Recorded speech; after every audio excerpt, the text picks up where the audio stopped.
Программабызды улантабыз, достор. Бизде кийинки коногубуз бар, тааныштыралы. Ишеналы Арабаев атындагы Кыргыз мамлекеттик университетинин доценти Октябрь Кополбаев агайыбыз конокто. Саламатсызбы? Саламатсыздарбы? Кутмандыгыңыз менен кош келиңиз. Келе жаткан жаңы жылыңыз менен куттуктайбыз. Маанайыңыз кандай? Маанайым абдан жакшы. Сиздер менен маанай жогорку деңгээлде болуп турат десем болот. Жакшы. Биз ушу жакында эле сизди китеп жаздык деп уктук элек да. Чечендик өнөр тууралуучу. Ошол тууралуу айтып береличи. Бул китептин ичинде эмнелер камтылган? Рахмат, мынакей ушул кыргыз элинин чечендик өнөрү деген ушул китепти түзүп чыккан чыгуу бактылуулугу мага туш келип калган экен. Себеп дегенде мына ушул кыргыз элинин чечендик өнөрү тууралуу көптөгөн макалалар, көптөгөн китептер, жомоктор чыкканы менен, бирок бирдиктүү түрдө мына моундай бир китепке айлантылганды чыккан эмес экен да. Ал тургай биздин Бордош казак бир туугандарыбыз 1986-жылы эле казак элинин чечендик өнөрү деп жазып койгон да. Бул күндө биздики мындакей береке Закиров окшогон, Мокамбаев окшогон агайларыбыз, Абдоос Канского окшогон агайларыбыз макала түрүндө гана берип келген да. Бирок мына кыргыздар Борбордук Азияда эң байыркы эл экендиги талашсыз. Ошону менен бирге кыргыздарда данышмандар, кемеңгерлер, акылмандар, билгилер, көсөмдөр аябай көп чыккан. Алсак Асан Кайгын ала турган болсок, Жеринче Чеченди, Акыл Карачашты алалы, Санчы Сынчын алалы, Көлдөн чыккан данышман Жети Акелелерди алалы. Алардын айткан акылдары мына бүгүнкү күндө бизге акылдын көрөңгөзү болуп жүрөт да. Ал эми биз баягы кайра ошол өзүбүздө турган, колубузда турган алтындардыбызды кенчтерибизди баалабастан биз гректердин, римдиктердин, биз европалыктардын, биз кечээки саясатчылардын сөздөрүн цитата кылып, учкул сөздөрүн пайдаланып жүрөбүз да.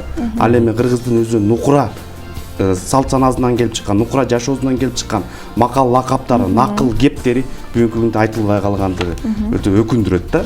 Азыркы күндө да мына тренинг риторика боюнча да, оратордук искусство боюнча дагы атайын бир семинарлар, тренингдер уюштурулуп жатат, бирок анын баардыгы тең батыштын мисалында болуп атат да. А эмне үчүн биз ошол Сократ менен Платондун сүйлөгөн диалогун биз Сартаке менен Тилекматакенин диалогунда берсек болбойт? Эми өзүңүз ойлоңуз. Эмне үчүн биз Калыгул менен Арсланбектин диалогунда берсек болбойт? Эмне үчүн биз Калык менен Токтогулдун диалогунда берсек болбойт да? Мына ошол жаатында мына бул китепте биринчи ошол адам чечен болуш үчүн кандай нерселерди кылыш керек? Башкача айтканда технологиясы берилди да. Мына мисалы кыргыздар илгертен эле ошо чечендикти 4кө бөлүп койгон. Бул биринчиси акыл чечен, экинчиси көрөгөч чечен, үчүнчүсү тил чечен, төртүнчүсү суу чечен деп коет. Суу чечени кандай болот? Эми мына булардын баардыгын тең мен тесмелеп чечмелеп бере турган болсом, акыл чечен деген бул адамдын оюна, жөнөкөй адамдардын оюна келбеген. Бул адамзаттын акылы жетпеген бир табышмактуу нерселерди табат. Бул деген бул адамдан макал лакаптар, накыл кептер жаралат да. Башкача айтканда бул көп сүйлөбөйт бул адамдар. Ток этер жерин сүйлөйт. Азыраак сүйлөйт, аз маселелерди сүйлөйт. Ошону гана айтат. Көрөгөч чечендер деген, мисалы акыл чеченге биз ала турган болсок, ошол эле Сартакени айтсак болот. Сартакени айта турган болсок, ал эми көрөгөч чеченге Куйручук окшогон. Мына мисалы анын олиялыгы да болгон да. Ооба. Мойтакиге окшогон. Мына олиялыктар. Башкача айтканда келечекти көрө билгендиги. Калыгулга окшогон. Калыгул олия деп атпайлы, ал келечекти көрө билген. Мисалы айтып атпайбы, орус деген эл келип чыгат дейт. Түз жерди коруп чыгат дейт. Чөптүн баарын оруп чыгат деп атат. Демек ал келечекти айтып атат да.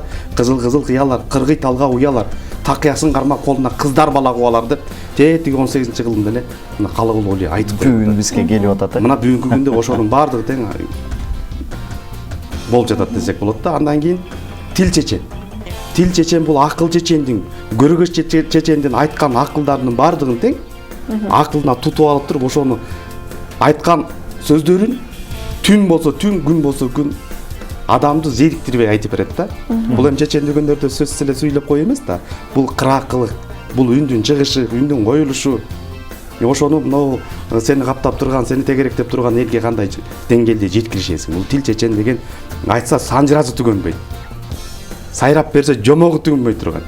Ал эми төртүнчүсү бул суу чечен деп коет. Мен чечемин деп сүйлөй берет, мамадан адап коебуз аны. Аны көп сүйлөйт, бирок эч кандай мааниси жок. Суу чечен деп коебуз. Жок, аны тапандык деп айтканга болбойт. Суу чечен деп коебуз, муну жол болсо камгак чечен деп коебуз. Сүйлөгөн сөздөрдүн баары кургак, сөзү менен иши дал келбейт, калпычылыгы бар, алдамчылыгы көп. баягы Манаста айткандай жармы төгүн жармы чын дегенде чындыгынан анын калпы көбүрөөк болуп калат да. Мына ошондой суу чечендер да.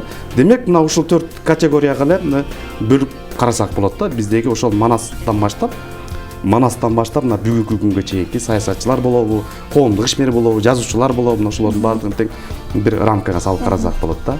Себеби мынакей бир жерде айта турган нерсе, Манастагы өтө сөзгө маани берген адам болгон да. Муну мисалы Манасты керек болсо тилдеп койгон да.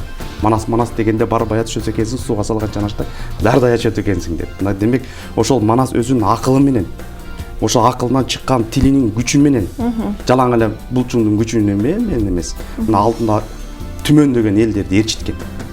Жол болсо Манастан мыкты баатырлар кыргызда көп болгон. Бирок ошол кемеңгерлик деп атпайлыбы, Жол болсо акылың бар, эсиң жок деп атабыз.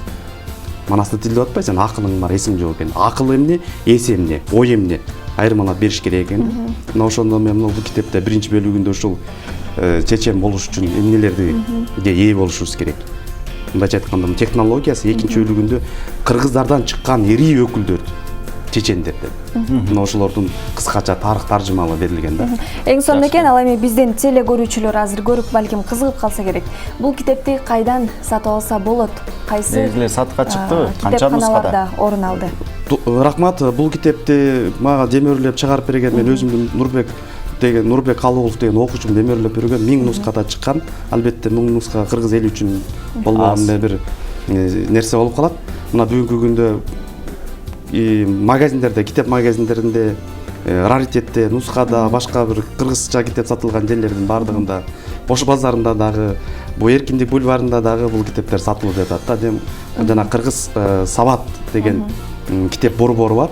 Мына ошол борборун жетектеген жигит мына өзү муну Кыргызстандын бүттүк аймагына, Нарынга чейин, Ошко чейин жайылтып атат. Мына ошонун чоң эмгеги да. Эң сонун экен, ал эми бул китепти мисалы сиз электрондук түрдө дагы интернет баракчасына чыгарсаңыз, ал жактан көпчүлүк мекендештер каалаган убагында ачып окууга мүмкүнчүлүк алат. Бул тууралуу ойлор, пландар барбы?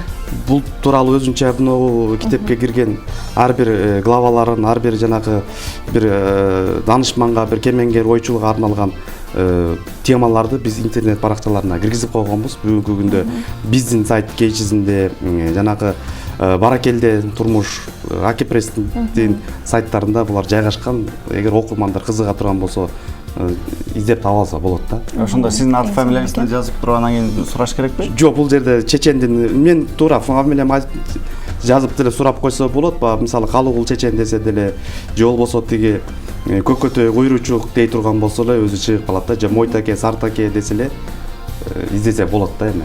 Жакшы, бул негизи ушундай го, чечен адамдар сүйлөгөндө дагы сүйлөгөн сайын дагы сүйлөсө экен деп элдин баары муюп угуп алышат го. Анан кийин эмне үчүн ушул чечендерди ушундай айткан сөздөрүн бир китеп кылып чыгаруу сиздин оюңузга келди? Эмне максат менен? Бул мындай максатта бул бир эле китеп эмес. Бул ондогон, жүздөгөн китептер жазылышы керек. Мынакей биздин боордош бир туугандар деп коебуз, казактарда буга окшогон китептин бүгүнкү күндө 100ге жакыны бар экен. Ал эми орус элинде болсо мындан 1000ге жакыны бар экен. Француз тилинен, англис тилинен которгон толтура котормолор бар экен. Эмне себептен бир эле китеп чыгыш керек? Бул биринчи самал. Буга чейин Венера Мусаева деген эчекебиз да ушул темага ушундай окшоштураак кылып дагы бир китеп чыгарган экен. Мындай китептерди бир тарыхчылар эмес, тарыхчылар өзүнчө, философтор өзүнчө, филологдор өзүнчө, политологдор өзүнчө, демек ар бир тармак боюнча чоң том болуп китеп жазылышы керек. Менин оюмча бул 40 том болуп китеп жазылган күндө да аздык кылат. Себеби эң биринчи жаралган бул сөз. Адамды адам кылып кармап турган акыл болсо, адамдын өзүнүн кылып аткан ишине жооп бергендигин, адамдын асыл экендигин, адамдын жаныбарлардан айырмаланып турган экендигин белгиси, негизги белгиси бул тил. Сен өзүңдүн көкүрөгүңдө оюңдун баардыгын тең жүрөктүндөгү оюңдун баарын, акылыңда турган ойдун баарын тил аркылуу жетесиң. Көсөмдүгүңдү тил менен бергизесиң. Жигитке 70 өнөр аздык кылат дейт. Ошонун өнөрдүн алды кызыл тил дейт. Элестетсең 70 өнөр болсо ошонун өнөрдүн алды кызыл тил. Сенин башка кылып аткан иштериң эмес, мунун баардыгын тең бир сөзгө байлап коюп атат да. Демек сөздүн ыйыктыгын, сөздүн улуктугун даңазалап атат. Ошондуктан биз батыштын саясатына, батыштын маданиятына сыйына бербей, биз тетирисинче ошол улуу даанышман агаларыбыздын, аталарыбыздын, бабаларыбызды жайылтышыбыз керек жаштарыбызга. Биз ошолордун таасиринде чоңоюшубуз керек да. Мен ошон үчүн сунуштайт элем илим постторго окумуштууларга мына ушул жаатында дагы иштеп көрсөк депчи. Себеби тарыхчы бир жагын көргөнү менен философ башка жагын алат да. Тилчи башка кырын алат. Мына могул кружканы эле биз ар тараптан карап атабыз үчөөбүз. Ооба да. Ар Аргимиз өзүбүз алды көрүнгөн же тарабынан үстү көрөбүз. көрүнгөн ичи көрүнбөй калды да. Демек анын ичин көрө тургандагы башка капталдарын көрө тургандагы. Башкача айтканда биз жана кыраакылык жөнүндө сөз болуп атпайбы? Мына ушул кыраакылык ар бир адамга ар кандай бир деңгээлде берилет да. Бул чечендик деген сүйлөй чечен болот, көрө көсөм болот, биле билүү болот дейт. Бирок чечендик болуш үчүн сүйлөсөң эле боло берет деген аздык кылат. Бул харизм. Божий дар. Арт жагынан да болуш керек да. Алла Тааладан келген чоң касиет өнөр да. Илгерки биздин ошо данышман жети акелерибиз ажыбай чалбайлар эмне окуду дейсиздер биздей болуп 10 жыл 15 жыл окуган жок. А бирок биз ошолордун айткан сөздөрүн 20-30 100 окумуштуубуз, ошолордун айткан бир макалын айта алатабызбы? Чыгара алатабызбы? Жок. Чыгара алган жокпуз. Мынакей ошондуктан бул туура бир тарабы Алла Тааламдан келе турган чоң касиет касырет. Экинчиси эгер сүйлөй бере турган болсок, окуй бере турган болсок, үйрөнө турган болсок, эң негизгиси адамда каалоо боло турган болсо, көп ийгил жаралат, ага жетебиз. Эң сонун чоң рахмат сизге Таңыртэ келип мына ушундай маалымат менен бөлүштүңүз. Терең ыраазычылык, ийгиликтер гана коштосун сизди. Мындай китептерден көптөгөн түрлөрүн дагы чыгарыңыздар. Сизге ошону каалайбыз. Бул нерсе чынында эле сиз айтып жаткандай бүгүнкү күндө кыргыз элине аба менен сууда эле кирик нерсе. Мындай иш-чара